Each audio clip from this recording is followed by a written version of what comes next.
you done now? Hi, everybody. This is Bob Gale, co-creator of Back to the Future, and you're listening to Brad Gilmore. Oh, Brad, what have you done now? Doc! Okay, relax, Doc. It's me. It's Martin. Oh, it can't be. Just sent you back to the future. Yeah. Oh, I know you did send me back to the future, but I'm back. I'm back from the future. Great Scott. Wait a minute, Doc. Are you telling me that you built a time machine? Out of a DeLorean? The way I see it, if you're gonna build a time machine into a car, why not do it with some style? Whoa, this is heavy.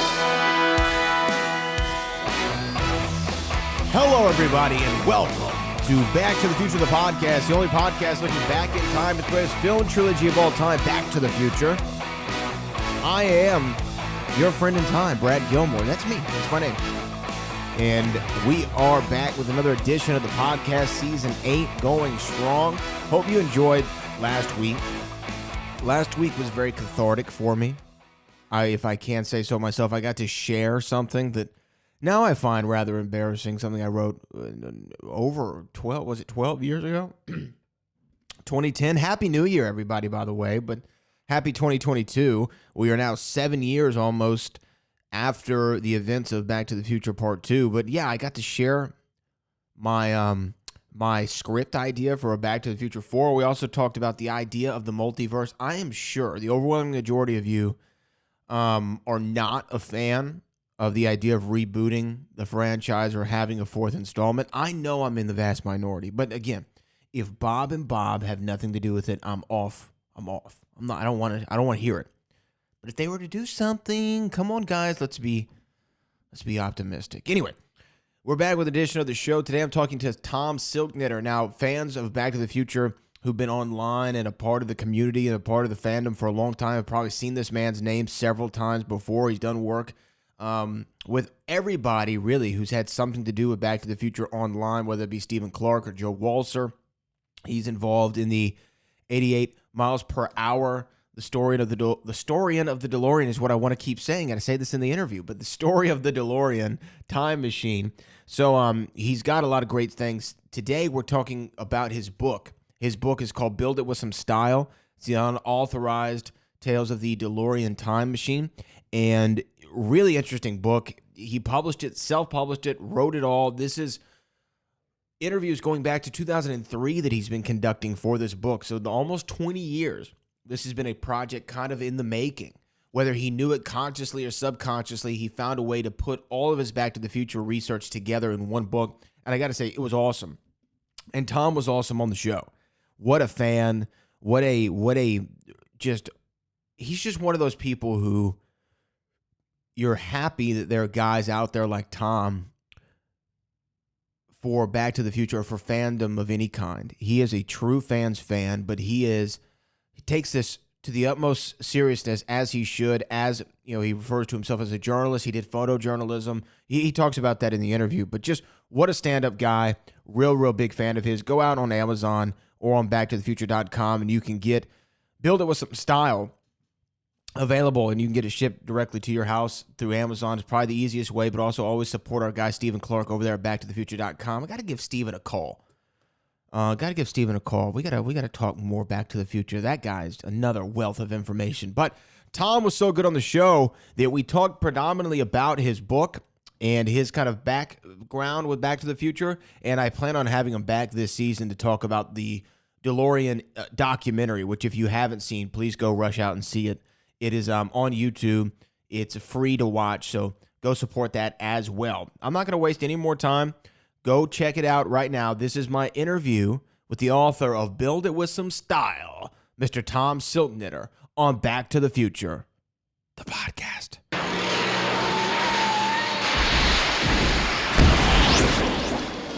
And he joins me right now. He is the author of Build It With Some Style, as well as had a lot to do with 88 miles per hour, the story of the DeLorean time machine, or it's the story, and however you want to say it. Mr. Tom Silknitter is here with us. Tom, how you doing, man? Good, and you? I'm doing well. Thanks for coming on the podcast. A long time in the making. I know that we've been trying to get together for some time to talk about everything Back to the Future related. So first off, author to author, congratulations on the book. Oh, I thank got you. to read it several months back whenever I first got it in the mail. And it's always fun to read a new take on Back to the Future, and especially something centralized and focused on the time machine itself. But before we even get to the book, talk to me about your Back to the Future fandom. Where did it start? What's your Okay. earliest memory? And we'll get through some of this first. Yeah, so in the book, the beginning of my book, I actually go into that. The first time I ever heard of Back to the Future was at a book fair. You're 6 years old, and back then that was the big thing because the book fair shows up. You get to take some time away from class, go down, and you can get all your fun, books to read. A lot of times, movie tie-in books, and of course, that's the car posters, right? I mean, that's what everyone goes down there for. You get your posters of Garfield and Lamborghinis and the Porsches and everything. So and sports books too. When you're a kid, that's what you're going into. So I'll never forget, I'm there, and in the one back corner in this bookcase was this book, and you've got the image of Michael J. Fox looking at his watch and the door holding over him, and I could tell there's some sort of car there. My friend Jonathan Trice was really in the cars. He was the guy that knew everything about everything. If you talk about a Lotus Turbo Spree, he knew what it was. He knew this model of Porsche, back then, there's only a 924 and a 928 and a 930. Anyway, I'm talking to him and he's like, oh yeah, that's a cool movie, Michael J. Fox in it with a DeLorean.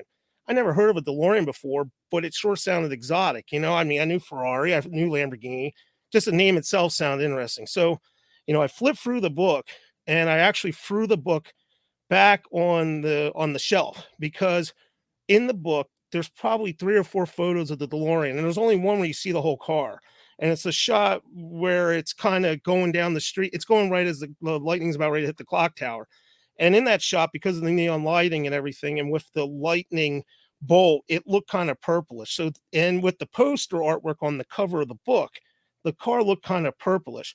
So in my mind as a kid, I always thought the car was kind of like this metallic purple until I actually saw one at a museum a couple years later. Anyway, I get disappointed. I throw the book back on it. Don't think anything of it. Later that summer, now back then VHSs were really expensive. Now my Uncle Ron, he was into comic books and he was into all the movies. So, he's the one that showed me Indiana Jones. He's the one that showed me Star Wars and Superman. He always bought VHSs and he had Back to the Future because back then the movies were like $90 and he was a civil engineer. He could afford to do it. So, I'm there staying at my grandparents' house during a summer, for like a couple weeks. That's what we would do. And my Aunt Joe put Back to the Future in, and I'm watching it. And I'm like, oh, that's that poster artwork from that book I saw. And so I had that connection there. And then the movie's going on. And, here the car backs out, and I'm fascinated by it. And Doc gets shot. And I'm like, oh, no, what's going on? And the story keeps going. And what made me really connect with it was the scene when Marty knocks on the door and talks to Doc Brown, because Doc doesn't know who he is. Now, I know Bob Gale talks about how most of the audience, when they first saw a screening, connected at the cafe with George and Marty. But for me, I'm at the time 6 years old. My thing is like, why doesn't he know who he is and why is he alive? He's dead. And my aunt explained to me, no, this is a time travel movie. He's going back in time. I can still picture it. I can picture exactly where I was sitting when I saw it. I still remember that conversation with my aunt and all that. And that just laid fruit to it. And then the movie keeps going on. You just fall in love with it. So because the movies were so expensive, and back then with the anti-theft stuff, you couldn't really copy it. It would make it all wavy. But they showed it on HBO. So my uncle taped it off HBO, and then I just constantly would watch it and watch it and watch it. And it's funny, that airing of it on HBO right before it was a Money Pit, a commercial. So every time I would watch it, I'd hear Tom Hanks go, with the Money Pit, and then HBO presents Back to the Future. So that's my memory of Back to the Future as a kid. And, I would go out in the jungle gym, and I'd always want to be like Doc Brown. I connected more with Doc Brown than Marty in a way. Same here. There's just something neat about Doc Brown. And, I didn't really realize too, like when you're a kid, like I didn't connect that he was the guy from Taxi. But I remember my next door neighbor talking to my parents, like, "Oh, that's the guy from Taxi," I just remember stuff that when I was in Back to the Future as a kid, like comments my parents would be like, "Oh, talking with their friends, like, oh yeah, DeLorean, oh yeah, haha, DeLorean, oh, Matt's shame about this and that with the the drug case." And you're a kid, you don't hear that, or you don't really know what that's all about. But I just remember, Back to the Future to be continued. When is the next movie going to come out? I didn't write this in my book because I thought it would get a little bit more, into it than the introduction. I had to keep that going. But I would honestly, every time I go to a video store or the grocery store, and they used to have the rentals at the end of the one aisle, because that's how I used to get movies back then. Right. Every time I see a Back to the Future, I would turn around and look. And if it had the same thing on the back, I would be like, it's not the new movie yet. So then, Back to the Future 2 finally gets announced. I went to see Batman with my Uncle Ron, and I'm in a movie theater and waiting to get popcorn. And over in the corner is a poster, Getting Back, which just to be, Getting Back. And you've got the DeLorean with the fire trails behind it. And I went over and I stared at that poster, and I just kept staring at the poster at the DeLorean there, thinking, oh, there is a real movie coming soon, and it said November 1989 at the bottom. So then it's just the anticipation's building. The local Fox station, they had a contest where you could win tickets to a special premiere screening. They did this all over the country. You're in radio, you know how you have promotions and they give you tickets for different events. So for Philadelphia, you could win tickets to see Back to the Future 2 days before it opened nationally. I sent in one postcard, and it was like, I think it was a Monday or a Tuesday. I think it was a Monday. Anyway, I sent out this postcard. The mail guy showed up late. Usually the mail would leave at 3:00. It didn't leave till almost 10:05. And the next day I tell my mom, I want to see if I won. She goes, no, you have to do your math homework. I'm like, but Mom, I want to see if I won. She's like, there's no way you won. It went out in the mail yesterday. It's impossible. There's absolutely no way you won. So then I kept being adamant. She's like, okay, well, you can tape it then, tape it, but you didn't win. So I have the VHS recorder recording Family Ties. I'm in the other room doing my math homework. I hear Huey Lewis playing, because that means that's the commercial's on and now they're announcing the winners. And just as I run in there, I honestly, God, see my name go on the screen, and they put it on at the screen right when Marty's trying to punch Griff. So, oh my gosh, I won. I want to stop it, rewind it, see if I saw what I thought I saw. Didn't want to get in trouble with my mom, so I wasted time going out, tracking her down. This is November. She's outside cleaning up old garden stuff and this and that, cleaning that. And I go, Mom, I got to see if I won. And she's like, what about your homework? I'm like, well, I heard it. I ran in. I saw my name. She's like, you didn't win. I said, can I watch it? She's like, well, you've wasted more time doing all this. Okay. We rewind, and sure enough, there it was. So it's just the fact that the day after it got sent in, when one day got picked and was put on there, I don't know how that could have actually really happened, but it did. And because my mom being adamant about doing my math homework, she taped it. So I have that moment on a cassette tape, and that was my first interaction when being involved with Back to the Future was a little bit more than just being a fan with a ticket. And then the Back to the Future novel, they used to release the novel sometimes before the movies came out. And I remember they had the Back to the Future novel part 2. I am probably the most I'm the guy that likes spoilers. I know a lot of people don't. I've always, and my Uncle Ron was the same way. We always want to learn more about the movies we love, and we love hearing rumors this might be what happens. And then it never matches the rumor, but it's so interesting to hear the stuff and everything. So I got the novel and I flip through it and I go right to the end and I see something called Western Union. I'm 10 years old. I don't know what Western Union is. I'm like, what is this, a cowboy or something? But all I know is I saw, Back to the Future Part 3, so I read the novel and, and there were some, in my head, all I saw was the trailers that I saw so far. So I'm putting the movie together based off the novel with the images I saw from the trailer, and I'm just falling in love with it. And then the NBC had their night special where they played Back to the Future 1. They had a behind-the-scenes special where they merged the Part 1 behind-the-scenes special with a making of Part 2. And, I'm watching Bob Gale and Robert Zemeckis talking about stuff. And now, for the first time, I'm hearing that originally a time machine might have been a refrigerator. And then I'm hearing Bob Gale talk about how, we want a future of flying cars. And, here's behind-the-scenes stuff, people filming. Here's footage of them building the car. Here they are building the sets. And I just was fascinated with that behind-the-scenes thing. Again, I tape it. So before the screening, all I'm doing is whenever I have time, I'm watching that behind the scenes special. And then we have the night of the screening. And that was just really neat. You're 10 years old. You get on a school night, go down to Philadelphia, Center City, Philadelphia. there's this Art Deco theater that's no longer a theater, but it was just such a grand thing because when we get there, they've got like 5 to 7 DeLoreans parked down the street. I've only ever seen one DeLorean up to that point in a car museum. What's interesting, some of the cars are pristine. Some of the cars are kind of ratty, and I don't mean that in a bad way. I mean, like, they've got clothes and gym bags in them, and you can tell there's food wrappers in them and stuff because this is a car that someone's actually driving. Yeah. Like, and when I say ratty, I don't mean that in a bad way at all. I'm a Porsche guy. That's what I drive every day, and there's those that I respect the people that keep their car pristine, and then there's those of us that are drivers, and some of those DeLoreans were drivers. So in my mind, again, that's pretty cool. I'll never forget too when a dump truck almost backed into the one at the front corner. So that was exciting. And then I remember it is crazy to see a DeLorean not only in the wild, but I'm here in Houston, and in Houston, right outside, about 30 minutes outside, is the DeLorean headquarters, right here in Houston, in Humboldt, Texas. And the first time I went there, I've been there several times since, but the first time I went there, you turn the corner on this little road, and there it is. 1, 2, 3, 4, 5, 6, 7, 8, like 10 DeLoreans in, out front, including a red one. And you're like, wait a minute. I've only seen maybe one of these my entire life. And I eventually did get a DeLorean, and I converted it. And, and I'm a Lotus guy too. I actually got the Lotus before the DeLorean, the Lotus Turbo Spree. And that was one of the things, again, that my friend Jonathan Trice talking about cars, he's the one telling me that, there's a Lotus Turbo Spree, and I never knew what that was. And then he's like, yeah, Lotus did the engineering for DeLorean. So in my head, there was always connections, and the Spree, because of Gajaro's designs, have a very linked thing. But when I decided finally, and I could afford to get a sports car, my first one was the Turbo Spree. Everyone thought I would get the DeLorean first. Then I got the DeLorean.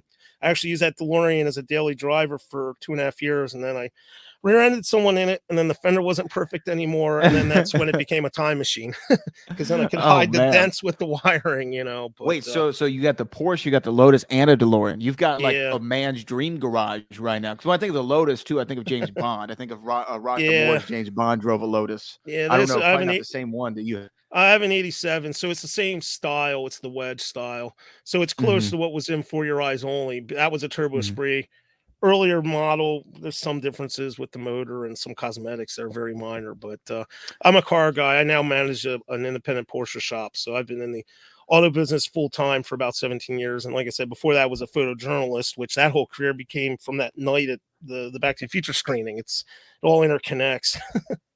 Well, it's just interesting to me that your kind of introduction to Back to the Future really wasn't through the film. It wasn't. Mine is flipping on the Disney Channel and happening to be on the Disney Channel. But yours I read your book too.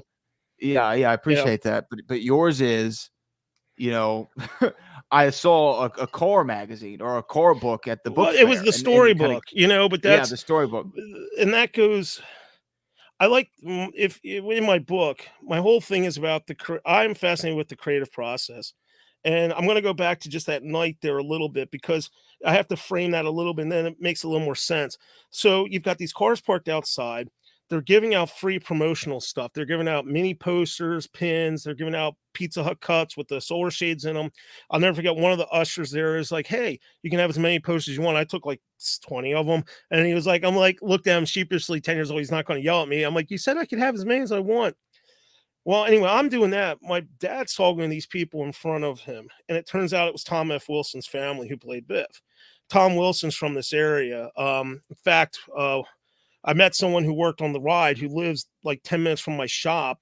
He went to high school. He was in the same class with Tom F. Wilson at Radnor, and he worked on the ride. He worked on the miniatures and everything. But anyway, he's talking to them, and then we go into the movie theater, and it's so grand. There's a staircase. It was the first time I was in a movie theater where you have all that ornate decor, and the screen is on a stage. And I'm like, the screen is on a stage, and there's a balcony, this big balcony, and just that whole thing just started to just make this into something more than going to the movies. I've loved the movies, I always loved it, but it was just such a grand experience. And then all the guys with the DeLorean Club, before the movie starts, they have watches hooked up to their car alarms, and someone must have hit all the cars, because you hear beep, beep, beep, beep, and they all got up and ran out. Then they had the local film critic from Channel 29, Bill Wine, and he's introducing the film, and he's like, "Oh, you can listen to my review in a couple days." And Tom Wilson's family's here, and he introduces them, and they're the people my dad was talking to.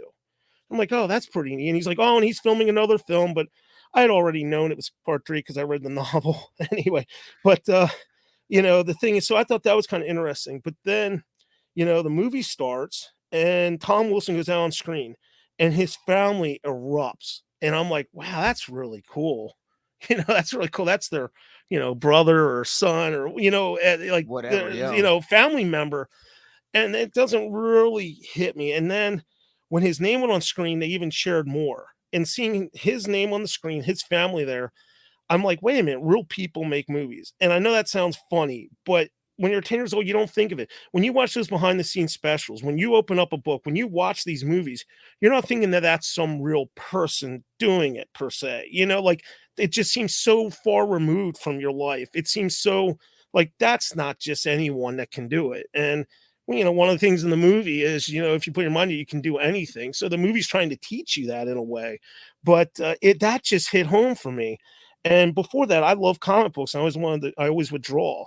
And then at the age of 10, because of that night, that movie, I decided I wanted to become a filmmaker. So I thought once, from that point on, middle school, I got the VHS camera. I'm making the recordings. I'm hooking up. I figured out I could hook up my Commodore 128 to a VCR, and I can make my own titles and do this stuff and, add sound effects. You have your CD player hooked up and, add sound effects. And whenever I did a video project in school, I was doing well.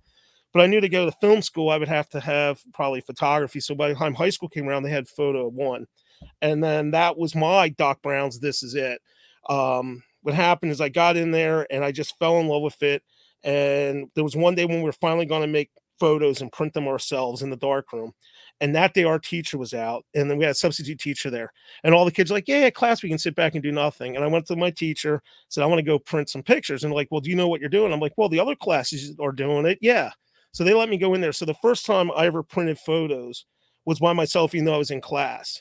And I sat there and I just started playing with the machines and changing stuff. And then that put me ahead of the curve a little bit. And then next, everyone else in class the next day, they don't know what they're doing. And I'm like helping them. And I just ran with it. I realized that the still photo, as a photographer, I'm working with the tools of a filmmaker. I'm working with lenses and, color grading and film stock back then and lighting, but I'm working with the 2-dimension image of the drawer, so that was what led me on that career. And then, I was doing newspapers and did Sports Illustrated several times as a freelancer, and it was good, but I saw newspapers are going out of business and my passion was news photography. So I left full-time shooting, and my other passions was cars, which is always lingering in the background. And that's when I changed and went full-time with cars, but I still shoot stuff every now and then. But that whole career, of doing the sports I did and news that I did, it's all because of that movie. And then Stephen Clark, who runs backtothefuture.com, I got to work him in. He has been in my life probably since I was about 13. He had a newsletter. And I remember the first time I called him, I would buy collectibles from him. I was collecting at a young age, all because that night with them giving out stuff. So, I mean, one example, you're 13 years old. Most 13-year-olds aren't buying screen use hoverboards, but I was. I spent a whole summer working at a farm, shoveling horse crap, working, fixing tractors and this and that, knowing I wanted to buy a hoverboard. And that's how I got my first hoverboard. And you bought it from Steven? No. I got that from someone else. But at the same time, I was buying stuff from Stephen Clark as well. My whole family, we're all a bunch of collectors and toy collectors. And, my mom collects Centennial glass from 1876 and Hallmark ornaments. So our whole family is collectors. So a lot of our family experiences are going to toy conventions and antique shows and everything. And my dad was a school teacher, and he's a real historian, and he actually owns a historic property where one of the major steel companies in the United States was technically started on his property. So I grew up around that. I watched them build a hydroelectric plant on a ground where there's a 200-year-old dam. And what's funny is as they're building it, I mean, the mill, when you go in there, it looks like some Doc Brown would have built. I mean, there's actually capacitors and stuff and switch gears that are very similar, switches that are very similar to what was in the Time Machine. So again, in the back of my mind, I see that stuff and I'm like, hey, that looks like the thing on the car. Everything always comes back to Back to the Future. There's all this stuff is all revolving around. And with Stephen, with his newsletter back then, it was called the Hill Valley Telegraph. And I remember I'm talking to him one time, I'm like, yeah, Marty's jacket is in the at the Blast from the Past store. And I never forget, he was so like amazed by that. And then he looked and found the picture in the Japanese book, that one of the program books had that. He actually photocopied it, made a full page color copy, and put in the newsletter. And he like wrote, something effective like, "Oh, I know I'm a fan, but man, this guy, he found this." So like, I've always been detail oriented about this stuff. I've always been really into it. And then he would let me write, I would write little articles for him. And then I did one thing which was like a fan fiction thing about tying in the ride with part 3. And back then, because of Waco, you had ATF. And I have this thing where the ATF shows up, they think Doc Brown's up to something bad, and they like shut him down. And then he, it was a fun fanfic thing, and he gave me a lot of pages on that. But he always let me write stuff. And then when you go off to college, and trying to get work and a career, Back to the Future was always there, but it wasn't as much. I was still collecting a lot and everything. And then what's your prize collectible? What's the number one? What's the crown jewel of the Silknitter collection? My favorite thing is I have the B-Car time display box that was hit by the train. Jay Orberg had it. He had all those bits and pieces he put on different cars, and then he would sell those leftover bits. And Desi from Screen Used got it, and he reached out to me and he said, "Oh, I think this is something from one of the replica cars that Jay built." And I said, "No, I know it's real. How much do you want for it?" He's like, "Tom, I don't know if it's real or not." And the thing is, in 87, 88, there was a Kodak behind the scenes video where they filmed at Universal Studios in the tour, and they showed one of the DeLoreans, and it turns out it was the B car. And they had a close-up shot of the time display box, all 3 of them. Mine is just a destination one. It's in my book. I put a photo of it, but it has a numerics. It's reversed. It's all numeric digits, and it says day and month. It was scientific. So there was a close-up in that video, and that's why when he saw it, that's when he sent me the photo, I knew that's what it was. It's on page I'm looking. It's on page 73. Yeah, 73. Yeah, and then I met Christopher Lloyd a few years later at a convention. I actually had him sign it. I'm not a big fan of having original props signed, but I love Doc. He was my favorite character, and I had to have Doc Brown sign it. And then I kind of had a little fun story with Christopher Lloyd, but yeah, well, no, I mean, look, I'm sure over your time, because obviously you've been such a Back to the Future fan for the majority of your life, your entire life, essentially. Stephen Clark is absolutely a sensational human being and has done a whole lot to keep Back to the Future really relevant. Well, he's kept it alive when there was a really quiet time, and and as he sold me the thing, and he's like, "Yeah, you're right, and you did tell me," but that's my prize thing.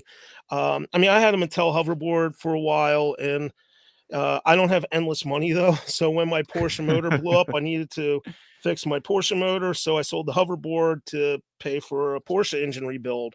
I bought my first Porsche by selling an almanac and a Blast from the Past bag. So sometimes I trade my toys from one thing to another. I just wish I could afford to keep everything, but no, I know. I don't want to act like I'm bragging. This is what I do. This is what I'm into. You know what I mean? I don't want people think, "Oh, I'm just some collector that just buys up everything and has everything." I can't afford to keep everything. But Steven, though, Steven's newsletter, and then even before that, there was a guy, Bob Boyce, who started it, and then Steven got involved, and Steven took it to the next level, and Steven basically was given reign of the fan club back then when it was still just a fan club. But Bob Boyce interviewed Kevin Pike in his original newsletter, and Bob had a real focus on the DeLorean as well. Kevin Pike gave Bob a lot of stuff, production documents, leftover parts, even one of the Kevin Pike was the special effects supervisor on Back to the Future. So Kevin Pike gave his contact information in this newsletter so you could write him. So the first person I ever talked to with Back to the Future, and all my connections with people Back to the Future, is because of being involved with Stephen Clark, but in the fan club. But Kevin Pike put his address in there. So my first prop was a Gray Sports Almanac backup cover. It was just a cover.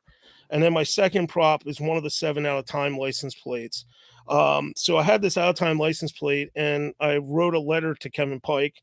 I sent him photos of my plate, and I wrote this multi-page letter about where I got it and how it's made and how the stickers were and everything. At that point, he still had his out of time plate, and he wrote me back on his letterhead. It sounds like you got your hands on a real keeper. If it was one of the spinning ones, it would have this and this and this. And that was the first thing I ever had from someone Back to the Future. And he signs it, Kevin Pike, and I used to hang that in my bedroom, next to the plate. And I still have the letter. And I still have the plate. But that was the first time, again, it's these people are real. So then with Steven, when he transitioned to a website, it was btdf.com, and I was involved there as a moderator, and I had a Tales from Space, and I still have a Tales from Space comic. It's a backup cover that wasn't used on screen, but it was a leftover backup cover, and Earl Hayes Press would actually put them on other comic books, and you could rent them out and use them in different shows. Like they used them in, I think, a McDonald's commercial, Third Rock from the Sun, a show called Camp Wilder, I think it was. Excuse me. So they would be that Tales from Space is clear usage. It's not a real comic book. So there's no trademarks on there, so they can run it out and put it in any TV show and not have to worry about royalties or, getting clearances. So I had one of these covers, and I reached out to Andrew Probert about it, and I sent to him, and I actually had him sign that. And, I started talking to him at length, and as I was talking to him, I'm like, you're one of the designers, you did all these storyboards. At this point, I had a full copy of the storyboards that Kevin Pike had, that Bob Boyce was given copies of, so I'm like, man, I'd really like to get your story. So I did an interview with him, which is republished in my book from way back when. And that was the first interview where I worked with someone with Back to the Future. And I created this format where we would have the question and answer, and I would just put it fully as that. And then Steven would host it. So he really liked that interview and what I did with that.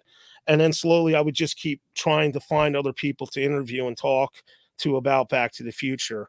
So it was Andrew Probert was the first one. And then I think then I actually put them in order in my book, and then it was I was just turning to that. I think because I again, like, in the book, Build It With Some Style, you have published several interviews with people who were very instrumental in the films, especially with the design and production of the DeLorean time machine itself. Yeah, Andrew Probert is the first one. So yeah, and then I did these are a collection of interviews dating back to 2003. Yeah, exactly. So the thing is as the website changes, a lot of these interviews, if you dig around, you can find them still on archive.com, but I thought it'd be nice to put them in. They are shown as they were originally online. And I know there's some copy editing, little things here and there, but it doesn't really detract from it. But, like Gene Winfield, I interviewed him because he worked on the flying car for Back to the Future 2, the flying DeLorean. That was him. And then he also did the police car and the Ferrari, as they call it, the red car on the Texaco is actually technically supposed to be a futuristic Ferrari. That was designed by Tim Flattery, who I interviewed. Because of my research, I found Tim was the construction coordinator for all the dune buggy cars for Part 3. So he was the one that came up with the white wall idea. And then he had this company, Kojo Off-Roads, build these sandrail DeLoreans. They took a DeLorean frame, chopped it up in the front and back, put these other suspension on it. And it was mostly Volkswagen dune buggy type things. And it was Volkswagen 4-cylinder engines in them. And then eventually, let me ask you. Yeah. Oh, I'm sorry. I didn't mean to cut you off. Finish your thought right there. It's just that one interview leads to another, and sometimes one person will say something and then you learn that someone else did something on it, and then that leads to someone else and everything. So, like Michael Lantieri, special effects supervisor / mechanical effects supervisor on Part 2 and 3. So, I talked to him, and then, the most proud interview I am is Ron Cobb, because Ron Cobb was so instrumental. And if you go through all the archival stuff back then in interviews and magazines, you'll find no one really ever interviewed him about Back to the Future at all. I think he's done a couple after I did mine. But mine was like one of the first dedicated to Back to the Future. And luckily, as time went on, I started to record them. I mean, my first few interviews, I would sit there and handwrite all the notes, and then I would always double check with my person before publishing to make sure that I didn't get anything wrong. But Ron was pretty, pretty neat. It was just fun to hear him, and he's laughing and everything. And then because I taped it, I was able to actually get that into the documentary. Him, and then Michael Fink was another one. Michael Chaffee has been involved with fandom, and he's done events, Back to the Future events, and he's shown slideshows, and he was very instrumental in the time machine. But I found one of the original receipts, and I used to have it for the tour relays they used in the flux capacitor. And it said Michael Fink. So I found out there was this gentleman, Michael Fink, who had Michael Chaffee's job beforehand. And then that was another interview I'm really proud of because, I was able to talk to him, and we found out how much he did before Chaffee showed up. And there was more he did than we really knew. And he was the missing pieces. I like finding these missing pieces and putting the story all together. I like seeing how this creative process all works together. And, all those interviews were for Stephen Clark and then for his website, and then he put it out there. So that's why, he's has me as a staff DeLorean historian, which leads to all this stuff. So let's talk about why write the book. So you've done all these interviews, you've done all these research, you had all this interaction with Stephen Clark and backtothefuture.com, bttf.com back in the day. Why did you say, hey, because you published this in 2020, right? It became beginning of this year. Beginning of this year. Okay. January of 2021. Yeah. January 20. Oh yeah, that's right. Okay, I see it here. Yeah. So why the book? Okay, so I was at even before 2010. That's what, the 25th anniversary, right? Yeah. So the 25th anniversary, I've been doing all this research, and I just started putting a book together. And I remember I'm down there at there was a reunion event. Stephen Clark was pretty instrumental in that. It was with the George Lindsay Film Festival at the University of Northern Alabama. And, I'm down there. Chaffee was there doing a workshop. Bob Gale was there doing a workshop. Actually, a lot of the stuff, my quotes of Bob Gale, were from that screenwriting workshop he had. I just, there was a tape of him, and I taped most of it. And then I found a tape online, and then I saved it and transcribed it because he had some stuff in there that, he never said and I never heard anymore. I might be one of the only interviews one of the only parts where I heard him talk about there was an early draft where they thought maybe Marty might have been suicidal, but who wants to see a movie about a kid committing suicide is what he paraphrased said. So he's saying this stuff, and I was kind of starting to put together a book, and I'm there, and Oliver and Terry Holler, they're like, you should just write a book, you should do it, and I came down with a whole binder full of photos I've collected of the cars being worked on and photos that I've been buying. And I would buy, whenever I buy photos, I try to get publishing rights because I was just thinking ahead. Like, if I am going to do something, I want to be able to do something with it. So originally, I've always been interested in this and learning as much about Back to the Future. And I always want to have other people learn as well. I like to talk about things, but at the end of the day, my role is a journalist. And even though I wasn't a full-time journalist working, me doing this stuff for Stephen Clark, me making a book, me interviewing people allows me to still use the talents I have with that. So I wanted to get a narrative down. I wanted people to know who these people are that created. We all worship these movies. We all do all the stuff, but the real thing is the story is the people that did it. I'm not the story. They're the story. And I started doing narrative on the first movie, The Future. I called it The Future That Never Was. I ended up knowing one of the people that worked on the junior level. He was in the film editing. He was an apprentice film editor. And I was talking to him about the Stoltz stuff because he got to work on the dailies, and he got to hear Steven Spielberg in the next room talking to Zemeckis saying, oh, in this movie, this happens. And then, in this movie, this image, and, oh, we should try to do this and that. And, so I knew there was that story, The Future That Never Was, Eric Stoltz. And it's kind of fascinating. I wonder, if it was made based on, all the interviews I've done with people, if we would even be talking about the movie. It might have been another Buckaroo, just an 80s cult film with this cool car. It might have just been, not to say anything bad about Mad Max's car, but the general public probably aren't going to know it like the Back to the Future DeLorean. If you don't have Michael J. Fox, you don't have that success. Would I have looked at that book if it was Eric Stoltz on the cover with the thing? Maybe that I still saw the cool car, but I knew Michael J. Fox in Family Ties, like, it's kind of like all those things had to come together. And the movie, Back to the Future was rejected 40 sometimes, I and know. all that stuff. And it's just fascinating. So I felt like people should know the story. And then, anything I was doing, I was just doing on my own. And then Case and Gaines was doing his book, and I hope I'm pronouncing his last name right. And someone put him in contact with me to help with some research and stuff. And, I gave him some information and some leads on things. And as I'm talking to him, he has an official book deal and I don't. So I realized his book and my book were probably going to be pretty similar. So I talked to Stephen Clark, and I mean, Stephen didn't have anything to do with my book, but he's been a very inspirational force. And he says, Tom, I think there's probably still a book about the DeLorean there.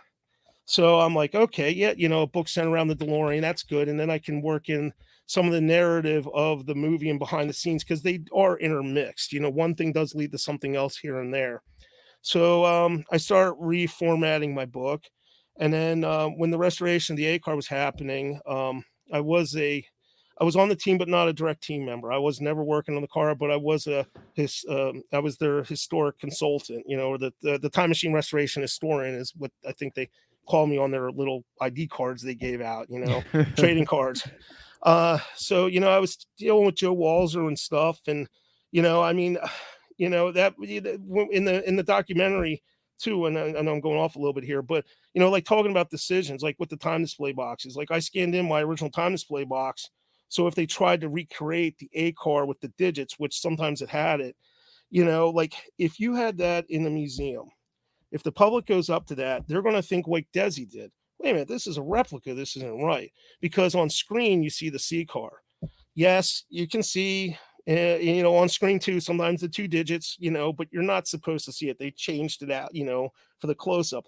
So we would have a lot of discussions about that stuff. And, I would just be like, hey, and I have the emails where I'm like, hey, this is what people are going to want to see. There's some things where, if it was a 100% restoration to how it was when it came out of Filmtrex's shop, that's almost impossible. And that's why in the documentary, I say there is no perfect.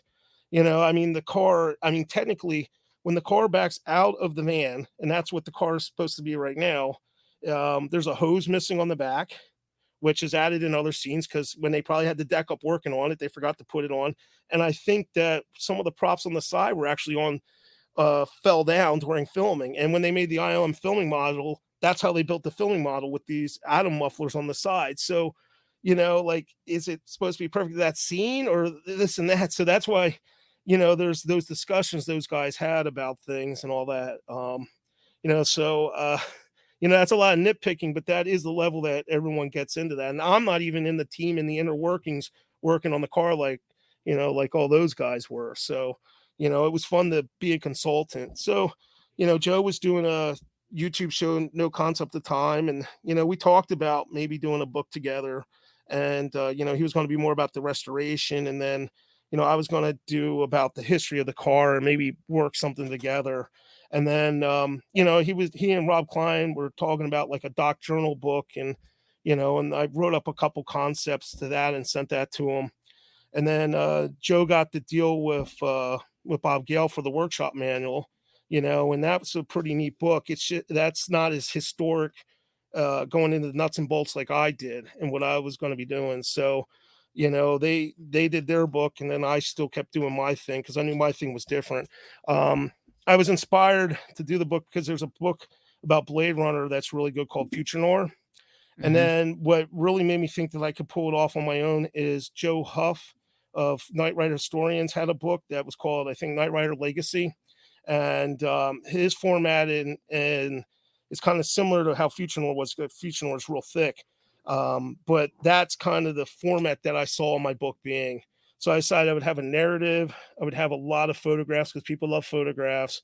And then I would put my source interviews and try to work as much in. So that's why, in my book, you can read, my narrative, and then you can read a lot of source interviews because they go into other topics as well. And then I have a section about the A car restoration, and I have a section about the Part 3 car that Jeff and Desi's company restored with Brian, Desi's brother, doing the work, and try to just get as much information that I knew in there. I like to tell stories and let people know. And I like to tell the stories of the original people that did, because these people inspired me so much. I Right. mean, it's No, just, it's yeah, I mean, amazing. I think they've all inspired us. I mean, that was really even the inspiration behind doing the podcast for me. Was Mhm. just being able to tell stories and hear stories. Like your story's been awesome. I've just loved kicking back and listening to you talk. You should have a podcast, man. You're great at this. You seriously are.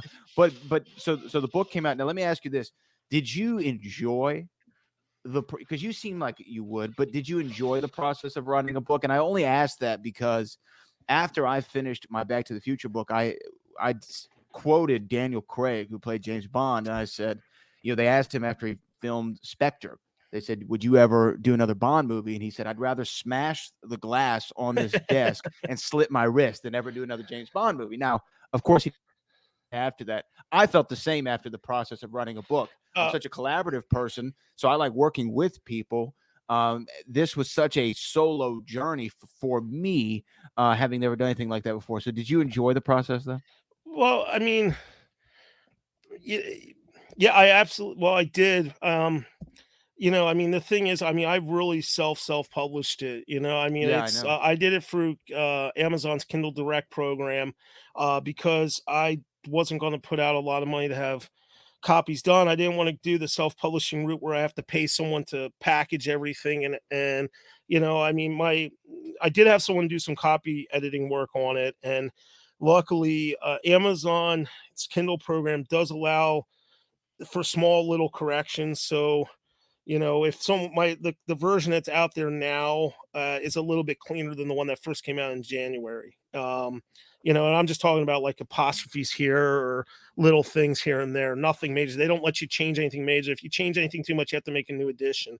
When I came out with it black and white first, and I wanted the price to be affordable. I mean, when the official books are 20-30 bucks, to do it in color, they charge you for the whole book to be in color. So even though there's only X number of pages of photographs that would be in color, then that put that book in the mid 40s. So I came out with black and white, and then all these people, were saying, I want color, I want color. Because I self-published it through Amazon, all I had to do was change a few formatting things and get the cover tweaked. So the color editions have a color bar on the side of it. So people can get whatever they want, what they want to afford. I didn't want to come out with a book at $40 and people think, man, this is really expensive. And, it is unauthorized. I mean, it is 100% a fan book. Sure. Same with me. I mean, the thing is, though, again, I was a full-time professional journalist. So, I know about the rules, and, I know about doing real interviews and having sources. I mean, if you look about my book, I mean, the amount of source notes I have in there, and then anything that I didn't really cite, I give credit to. I really believe in hard research. I've always approached my role as a historian and, a caretaker of these stories that these people have.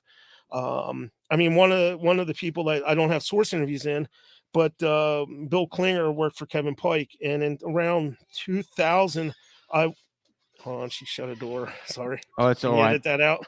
I'm sorry. Yeah. Um, anyway, so around 2000, I wanted to do like a flux capacitor replica. Sorry, and I reached out to Kevin Pike, and then he put me in touch with Bill Klinger, who did all the electronics, and I really hit it off with Bill. He was very helpful. He told me places they got stuff. He told me how to do things. And when I was doing research for a flux capacitor box, I found a company that made enclosures that looked like them. And then my request was so unique, they pushed me up to the head of national sales. Like, what are you building? Turns out the guy was there in the 80s, and he was there when they sold the additionals to the sequels. So he knew what I was doing and everything. Wow. So again, I have all these emails and this and that, and that flux capacitor, it wasn't, I didn't have the exact Tor brand, but I had high voltage relays. So it was one of the first like screen accurate ones out there. And then actually Desi bought in, Desi's brother used that one, another flux capacitor, and put them together for the Part 3 car. So that replica flux capacitor I worked on lives on in that Part 3 car, the Shays own, but yeah, it's just, but talking to Bill, like I would email him stuff. And then when I was doing my book, he gave me a lot of insight, like there's some details, like I'm running this type of voltage through there and everything. So then I'm like, hey, Bill, I'm doing this book.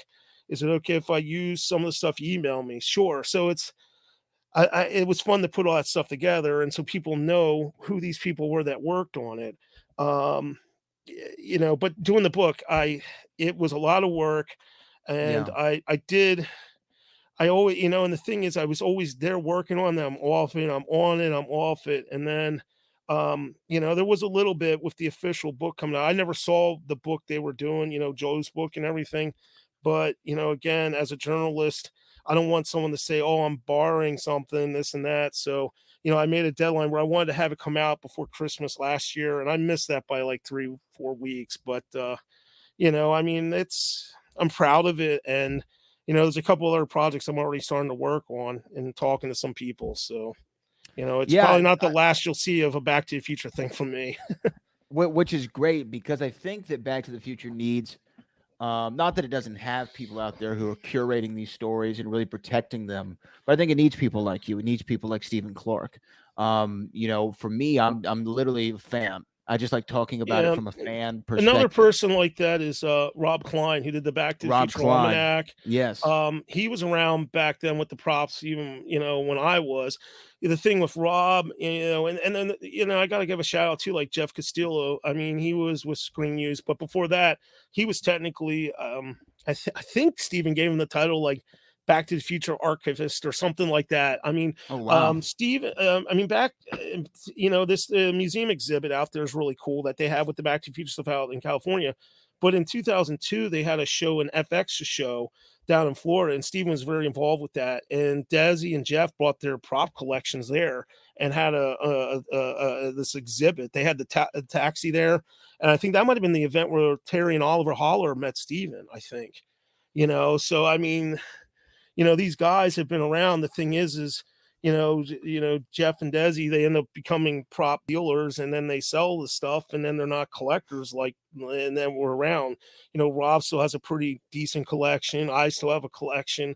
A lot of us original guys that are around, aren't there as much, but, I mean, there's, that's the thing too. Like, it's when you're working on projects, sometimes there's the right place to show stuff. And, some people end up sitting there thinking, oh, you're trying to hold out or hold on to things. But like a lot of this stuff, it makes sense to have it packaged in a book.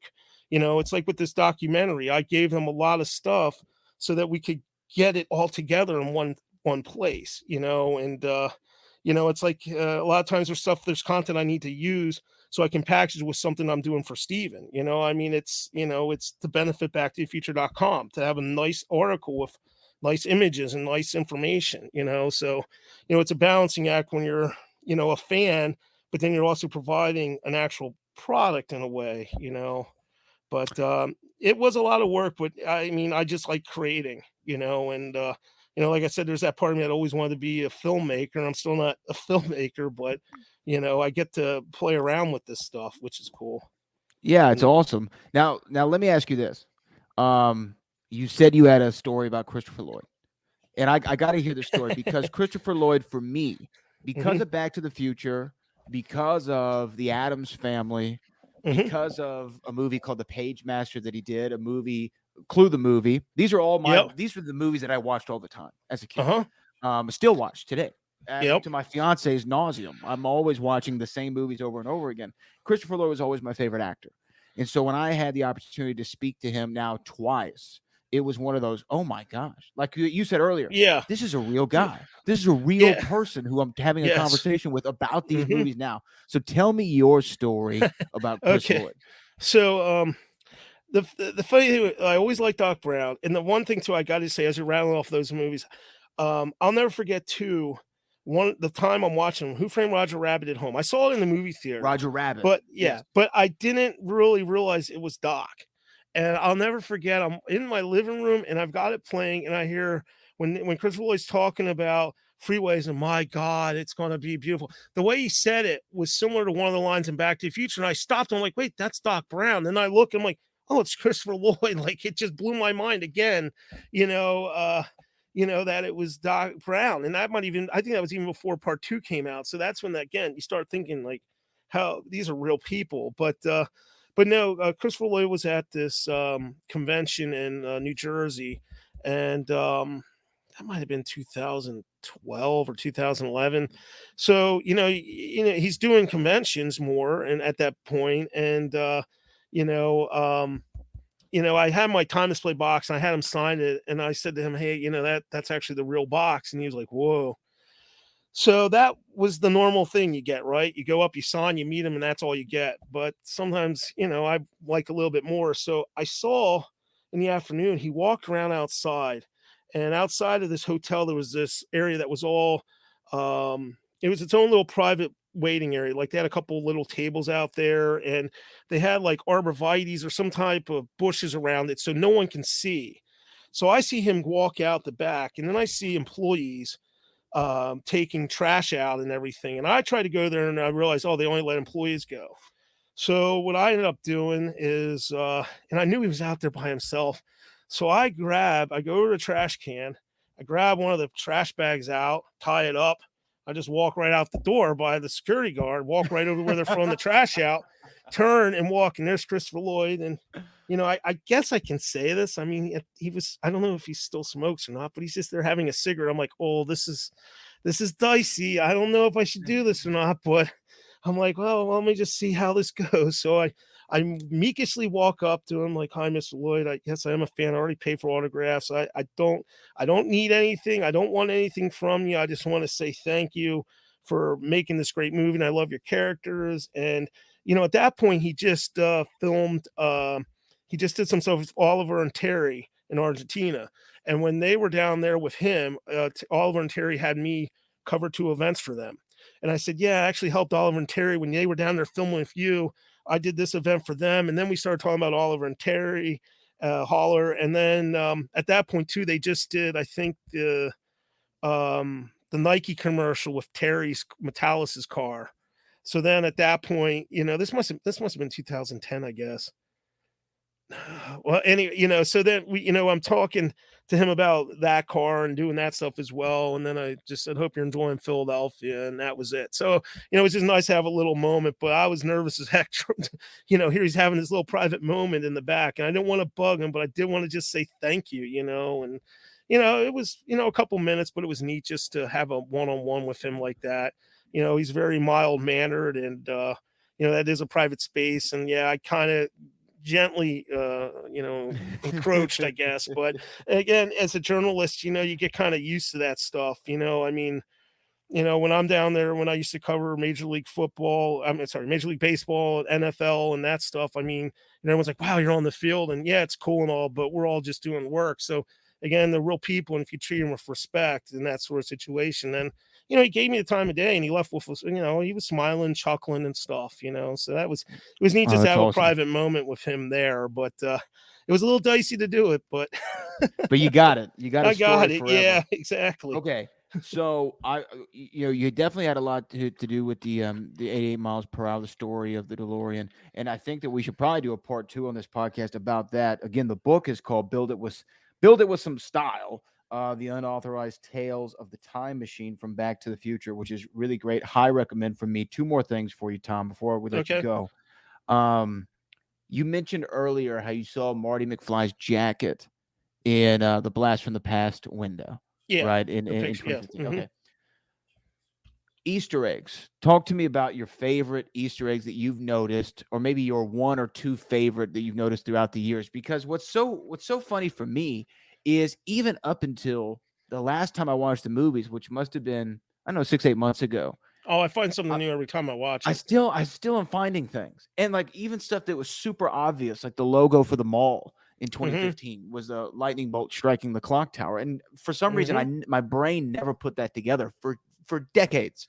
For you, what are some Easter eggs that stand out? Well, it's a little hard too, because I go through so much behind the scenes archival photos and stuff, like like all the continuity photos. For a while, Stephen Clark owned them for all 3 movies, and I scanned them in for him. So like there's stuff I saw that it's kind of hard to see in the movie. But for Easter eggs, this is stuff that people probably would never learn otherwise than us talking about it. So like in part one, actually, when Marty strikes hits the guitar note and the amplifier blows up, on some of Doc Brown's work tables were flux capacitor schematics, drawings of a flux capacitor that Chaffee drew up as props.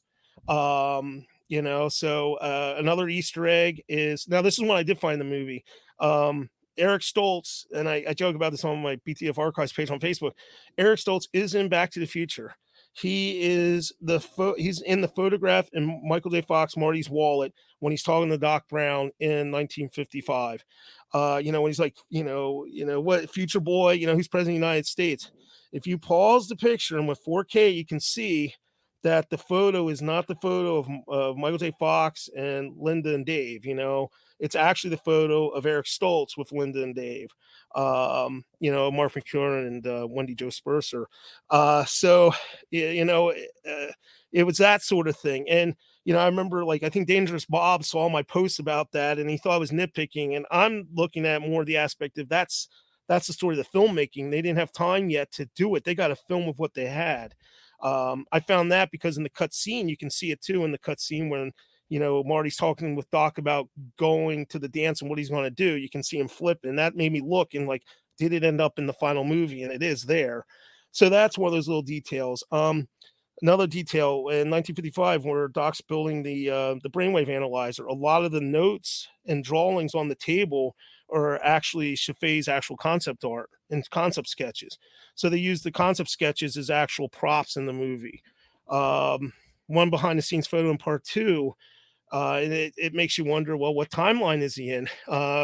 There's a bus station outside of where the Cafe 80s is. You always see the futuristic bus, the Hill Valley van bus there, which it's another car from another movie. And I have to look at my notes to give you the name of it.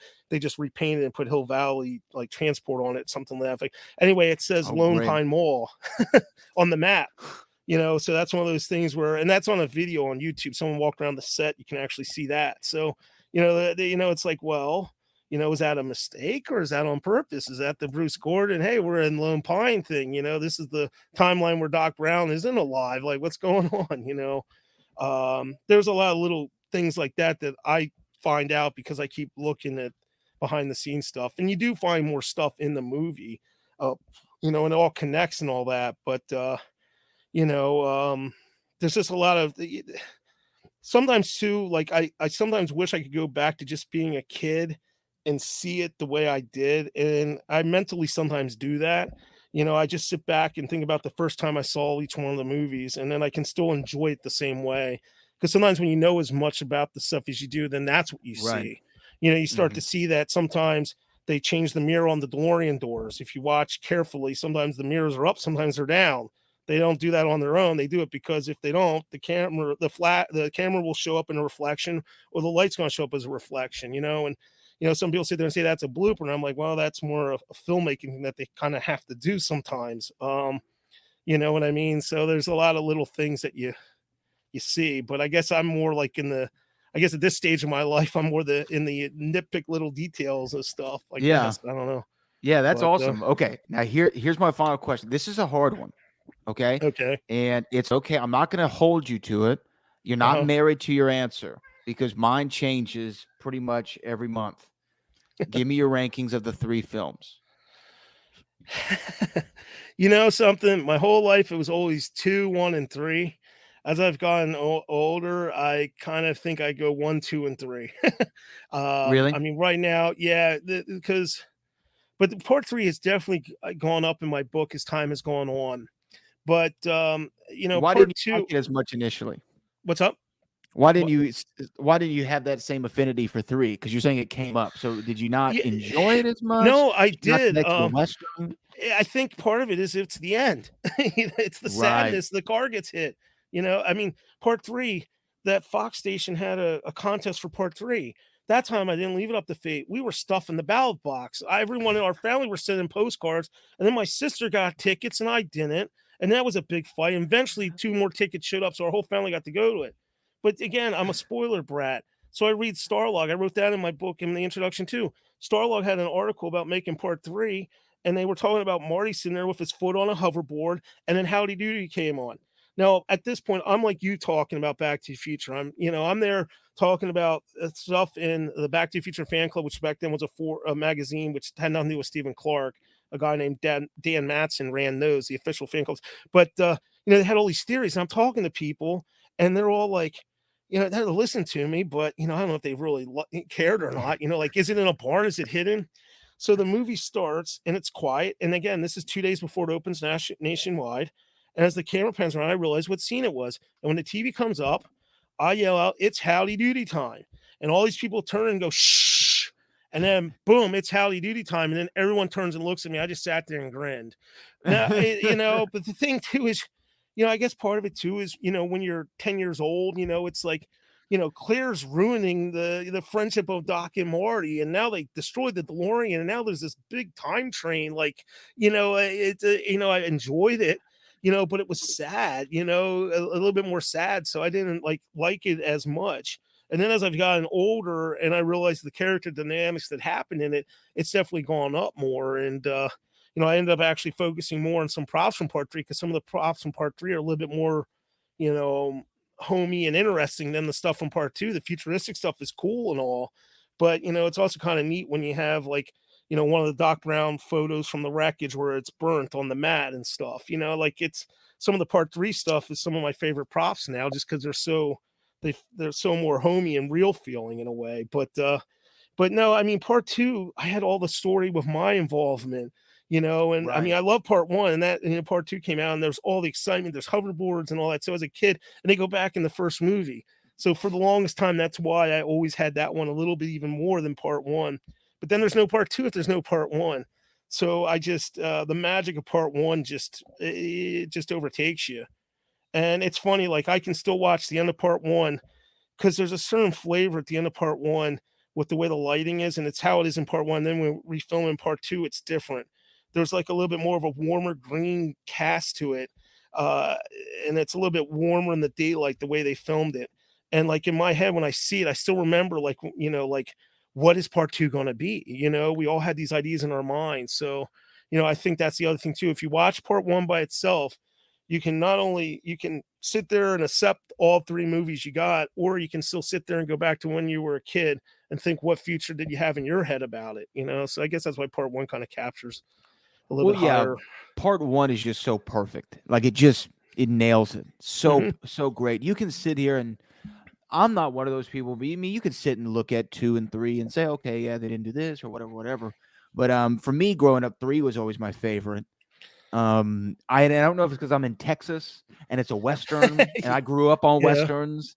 But when I got to talk to Christopher Lloyd and I asked him which of the 3 was his favorite, he said it was Back to the Future 3, which I thought was really cool. It's like I said, as you get older, there's more there's more in there than you really realize the first time you see it. I think Absolutely. and and I guess too, there's the realization that there's the what's best for the characters, for themselves to be better people. I mean, Doc is happier with Claire, and I mean, by part 3, Doc hates the time machine. I think it's so funny, like when all these guys build replica cars and they get so obsessed and everything. I mean, a lot of them, you talk to them, they almost wish they never sometimes did it. I mean, some of the guys that got real intense with things, it's like, I never wish I invented an infernal machine or a time machine, Right. so it's kind of again, but as a kid, you're not picking up on that. You're sitting as a kid, you're like, oh no, wait, Doc's gone and Marty's there. And, but then they come out of the ride and you're like, oh, okay. And then you've got the cartoons and you're like, okay, you're 10 years old, but as you're Right. older, you start to realize, oh, okay, yeah, look at how much happier Doc is because of Claire. And look, Marty's back and, his future isn't written yet. And, so it's, no, it's definitely gone up in my book. Part 2 is just such a marvel of filmmaking and all the I stuff they agree. did. The hoverboards. I mean, this is pre-digital, and in terms of the digital stuff, was only some of the stuff with the Jaws animation was digital, and then they were removing some wires and pipes and stuff for the hoverboards and the flying car. So, I mean, that film is still very optical and still really based in a physical world.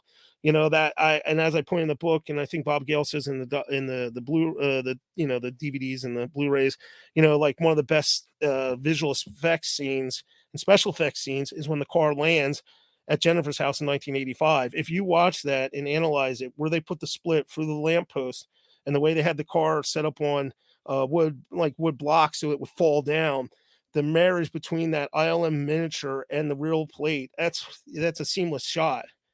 And again, too, someone that's in the filmmaking and everything, like, I hate movies today because they can do anything they want. I was Right. watching a thing with Zemeckis, and he can do whatever he wants. He does all the motion capture, and he likes to control everything now and not leave up. He hates it if he had a take before with film and like, oh, it was out of focus, or oh, something happened. But they have so much more control and can do anything. It's not real anymore. You know what I mean? Like, we're Back to the Future, like that stuff, they had to make that somehow, and maybe you had some matte paintings and you had some animation and this and that, but there's just something so much more real with how they made movies back then. And I was thinking about this the other day, like even in part 3, like there's the scene when Doc saves Claire off the train. When you watch it psychologically, there is a change because it's a composite shot. And if you pause it now on 4K, you can kind of see the stuff. But back then, when something special happened and they cut to because the way they did the shots back then, in your mind, you're watching something special happen. It happened so fast. You're like, how'd they do that? And then you would pause it and look for the magician's tricks and all that. Well, nowadays, because everything's CGI, nowadays I'm questioning whether something's real or not. I give credit to that stuff like the Mandalorian and that Boba Fett show, because I know Yeah. they've been doing different stuff with the sets where they have the sets with the screens behind them and it's computer, but it's more based on like the old stuff where they were doing like projection type stuff. So like there's some stuff in there I'm actually more pleased with, because I'm like, hey, I don't know if this is real or not. Where I see that Spider-Man movie and they're flying around this, that, and it's like, it's all a video game. I hate to say, Right. No, yeah, that's so what there's makes that these. magic too. And, they pulled it off, in part 2, and he goes back in the first movie, I mean, nowadays, they do go back in the movies more. Look at Avengers and, Mhm. I thought the third Harry Potter, Prisoner of Azkaban, there's a little time travel in that. And, as someone who's a Back to the Future Part 2 fan, watching them interact in the back, that, I actually kind of thought, I really enjoyed that, but yeah, I just feel like they can do anything now, and maybe they shouldn't. I feel like Jeff Goldblum, Jurassic Park. Yeah. Right. Right. Yeah. Life finds a Yeah. way as well as filmmakers do. But Build It With Some Style is the name of the book. You can get it on Amazon.com. And I and definitely Steven has it too. and you can Back get to it the on Future. backtothefuture.com Yeah. as well. Yes. Yep. Those are So the two places you can get it. It's definitely well worth your time if you're a Back to the Future fan or you want to understand the history of how things came to be on screen. Tom, you do a great job. We need to come back for a part 2 on the documentary, but I really do appreciate you taking the time to talk to me here on the show, and I'm glad that we finally got yeah, to do sorry. I this. hope I don't ramble too much. I just No, you're great. not used to doing full interviews. I'm usually one doing them. So I know, shoes on the other foot this time, Yeah. but it's Build It With Some Style. Tom Silknitter, thank you so much, man. all right, thank you. And there he is, Mr. Tom Silknitter. Make sure you go support his book right now. Gonna have Tom back. What a wealth of information. What a great storyteller of his own right. This guy needs his own podcast. 100%. Maybe we'll have him back on here soon to talk about that documentary. And never know. Maybe he'll be on the show more often. I would love to have him. He's a great guy. That is it for this edition of Back to the Future, the podcast. Thank you, by the way, for listening through the interview. I wasn't at my home studio when I recorded that, so there were some audio issues on my side of the mic, but Tom sounded great, and Tom was great. Until next time, I'm your friend in time, Brad Gilmore. This is Back to the Future, the podcast, and we will see you in the future.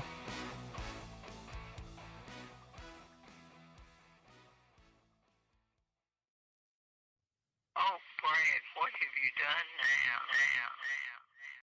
Oh, Brad, what have you done now?